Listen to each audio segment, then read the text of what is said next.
તો જ્યારે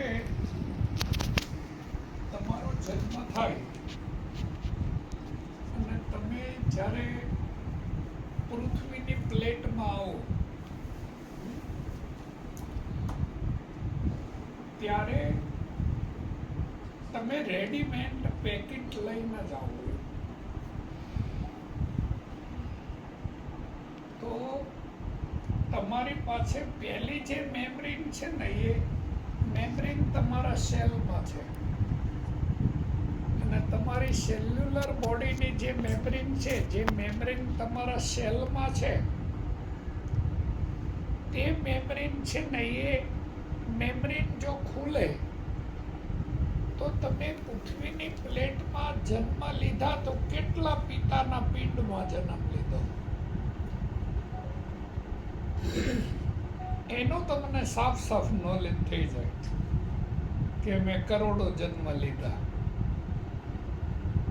પાછલા જન્મમાં શું હતો એની વાત નથી ચાલતી. મેં તો પાણીમાં સબસબ્યા છે, પાછલા જન્મમાં શું હતા એ જાણવું. આજે વાત થઈ રહી છે એ જેદી તો બ્રહ્માએ તેના માનસપટમાંથી પ્રગટ કર્યો હોય ત્યાં સુધીની આખરી છે, આખરી અદાલત છે.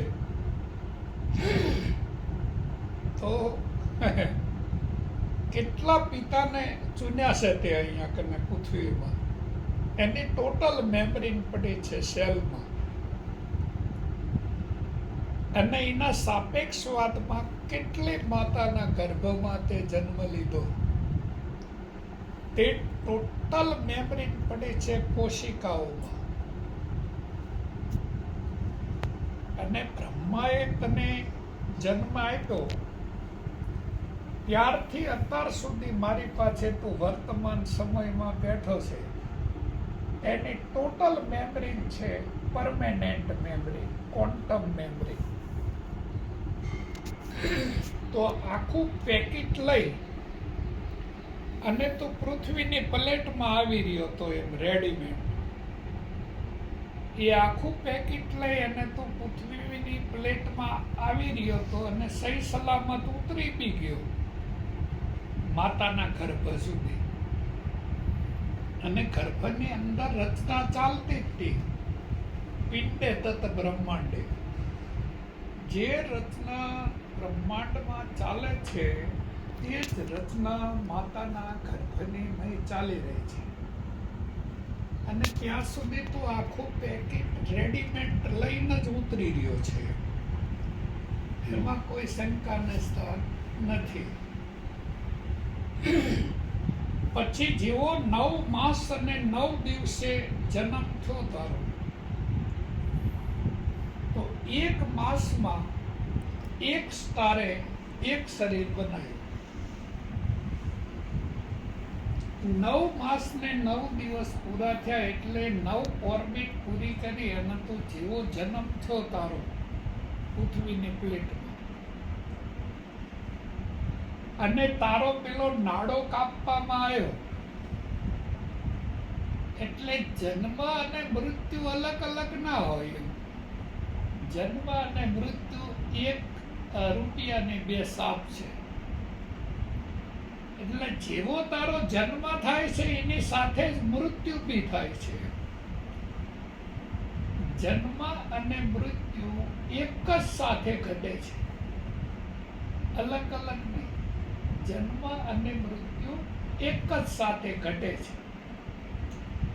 નાડો કપાણો એટલે મૃત્યુનો જે ભય લાગ્યો શિશુને, તો એ જ ઘડીએ જે ક્વોન્ટમ મેમરી નથી ને થોડી ઊંચી ગઈ બોડીથી, કે બોડી સાથે ઘટના શું ઘટી, તો એ ક્વોન્ટમ મેમરી થોડી ઉપર જઈ અને કંઈક એનાલિસિસ કરે.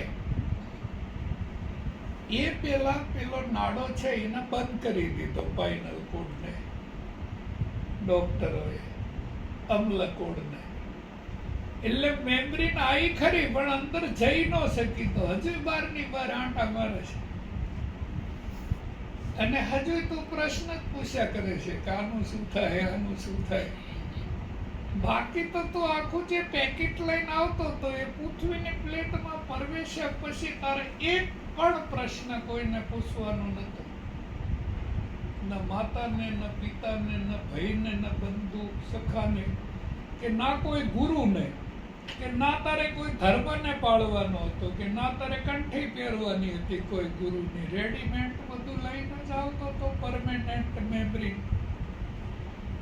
પણ નાડો કપાણો એટલે ગડબડ ઘોટાળો થઈ ગયો.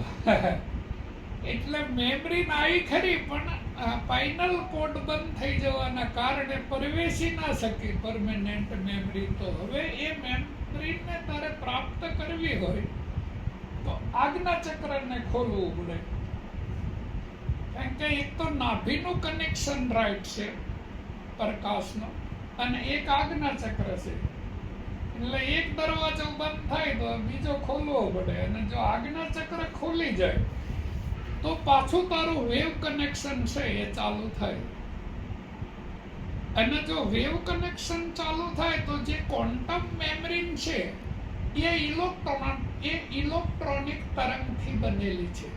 વાણીના દેવતા અગ્નિ છે, એટલે જે નાદ છે એ અગ્નિમાંથી ચાલ્યો આવે છે. એટલે એ કોઈ સાઉન્ડના સિગ્નલ નથી. સાઉન્ડના સિગ્નલ તું જો અહીંયા અમદાવાદમાં બેસી અને જો દેવવાણીને સાંભળવાનો હોય તો દેવવાણી છે, દેવહૂતિ જે વાણી છે એ સંસ્કૃતમાં છે, અને એ વાણી છે એનું કનેક્શન છે એ સીધું અગ્નિ સાથે જોડાયેલું છે.